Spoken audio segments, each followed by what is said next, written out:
Good morning, Dr. Junaidah binti Abdul Karim and everyone.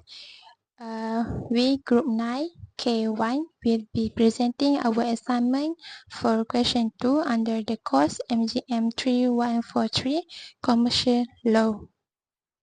I am Nur Shafika binti Ziadi. Our group consists of 5 members. We have collaborated in preparing the analysis for the question we will be presenting shortly.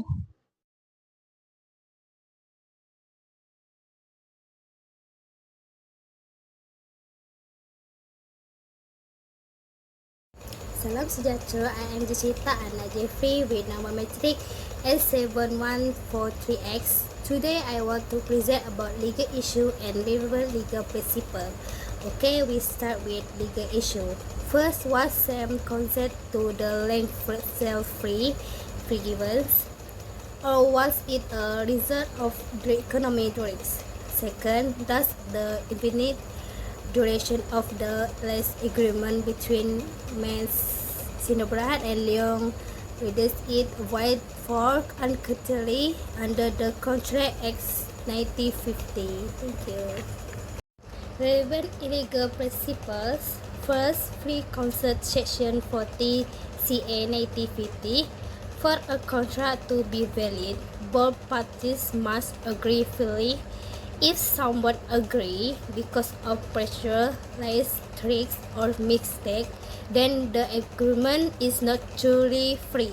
In that case, the contract can be cancelled. Second condition, section 50 CA 1950. Coercion means forcing someone to sign a contract by use tricks or doing something legal. This includes threatening to harm them or their property, even if it's not a direct trick. Putting someone under strong financial pressure, economic risks, can also counting. Example case, North Ocean Shipping v. Hyundai Contraction 1979. The court said the contract could be cancelled because one party was forced to accept a price increase due to a threat to stop work. Third, category of term, section 30 CA 1950. A contract must be clear and easy to understand. If the terms are confused or not clear, this contract is not valid. Salam sejahtera, my name is Elvira Umang Anapudit, matric number S711338. Today I would like to explain about legal agreement and analysis, that is economic theory. Sami's situation presents a strong argument for economic theories. He was under acute financial distress and facing imminent bankruptcy and legal action from creditors. Mas Sendirian Berhad's offer took below market value and was accepted by Sami to stave off those severe consequences. Applying the principle from North Ocean Shipping Co. Ltd. versus Hyundai Construction Co. Ltd., if Sami can prove that he had no realistic alternative but to accept Mas Sendirian Berhad offer, and that his will was vitiated by the pressure, then the contract may be voidable due to economic theories. The key is to demonstrate that Mas Sendirian Berhad exerted illegitimate pressure that compels Sami to enter the contract. The fact that the price was notably below the prevailing market value supports Sami claims that he entered the agreement under the compulsion rather than free will. That's all from me. Thank you. Thank you for being here today. I'm Yusara Beta Abdurrahman, Nometric S71002. Our objective is to clearly outline the potential rights and liabilities of the parties involved in this matter, specifically focusing on SEMI and MES SDN BHT, derived from our recent assessment. Let's dive directly into the core aspect, starting with semi-potential right and how they intersect with MES SDN BHT liabilities. The first critical point for SEMI is the right to rescind the contract. This right arises if it can be unequivocally proven that SEMI's consent to the contract was not given freely, but rather under the influence of economic duress. If this can be established, then SEMI has the legal right to void the contract. This is explicitly provided for under Section 19 of the Contract ACT 1950, which deal with contract made without free consent. Following on from the right to rescind, we have semi-right to restitution. This means that if the contract is successfully rescinded, that it declared void, then SEMI will be entitled to the return of the land that was the subject of the contract. Currently, it's important to note that if SEMI gets the land back, MES SDN BHD will likely be entitled to the return of the Rm2 million that was paid. It's about putting both parties back as much as possible to their original position before the contract. Now, turning our attention to MES SDN BHD liability. The primary liability they face is the risk of the contract being declared voidable. This directly dates back to semi-right to rescind due to economic duress.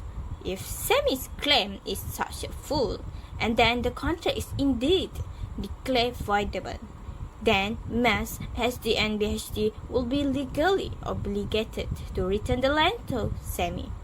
In return for this, they will then have the right to reclaim the Rm2 million payment they made.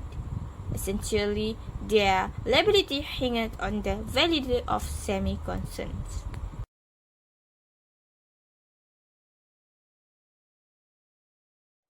Issue. The main focus of our discussion is Ken Leong's ability to cancel the agreement made with MES and Amberhide. This matter arises due to a clause in the agreement stating that the lease duration is for as long as the company wishes. This raises the question of whether the uncertainty of this term can render the agreement void in the eyes of the law. Relevant legal principle.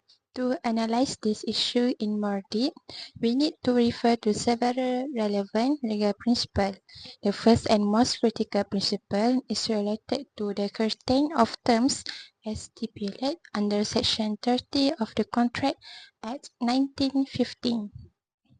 This section clearly states that an agreement whose terms are uncurtained or unclear in meaning is void.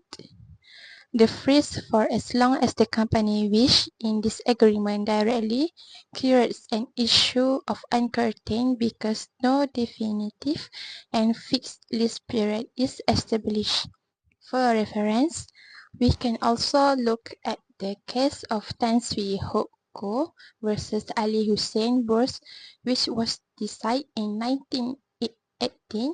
In that case, were rented without a specific term being set, and rent payment were made monthly. When the landlord attempted to terminate the lease, the tenant insisted that their rental agreement was valid. This case provides context on how courts have dealt with agreements lacking curtain of terms. Next, we move to the second principle, intention to create legal relations. This is a fundamental common law principle adopted in Malaysia. This principle emphasizes that parties must have a clear intention to form a legally binding relationship. Without this intention, even if there's an agreement, it will not be recognized as a valid contract. This is a crucial element for a contract to be enforceable. Let's apply this principle to our case.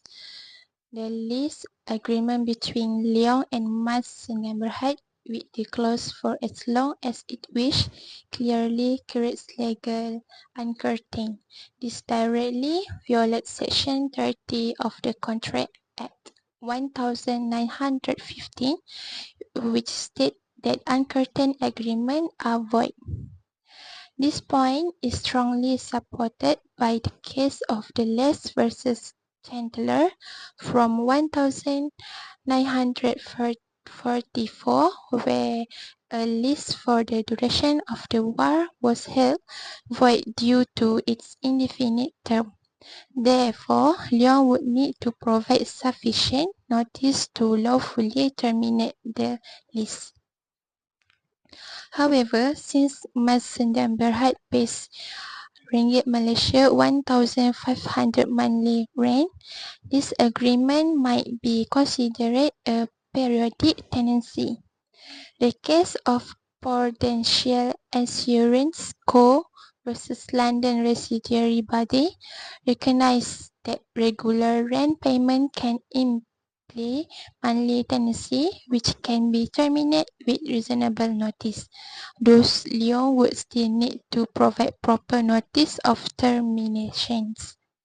Finally, although both parties may have intended to form a valid contract, intention alone cannot validate an agreement with uncertain terms.